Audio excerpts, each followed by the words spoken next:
we used to think of knowledge as a kind of property.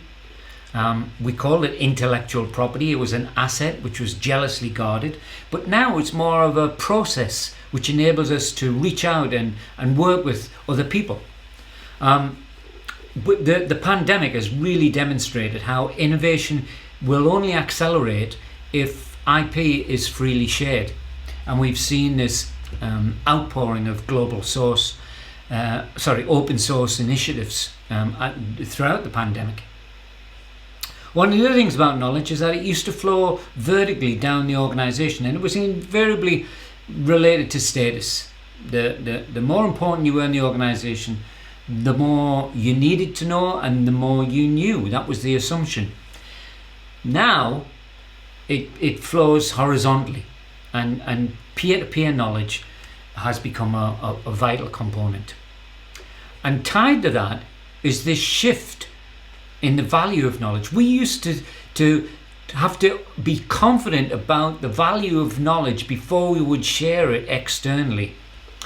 And organizations like Google have turned that on its head. They say, actually, the only way we can find out the value of knowledge is to share it.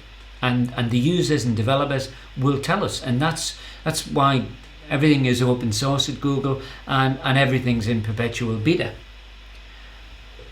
The third thing about a value of knowledge was that the social revolution that we've seen has meant that, contrary to expectations, which were that the knowledge economy would mean that content was king and knowledge would become really, really economically valuable, was completely off the point. We missed it completely. In reality, the economic value of knowledge has fallen because it's everywhere. We can all get access to that knowledge now. We share it. We're quite happy to share it. Why are we happy to share it? Because it may no longer be economically valuable, but as a form of social capital. In other words, how people think about us because we've shared that knowledge. Anyone who uses Twitter will understand this. That's become really important in our lives.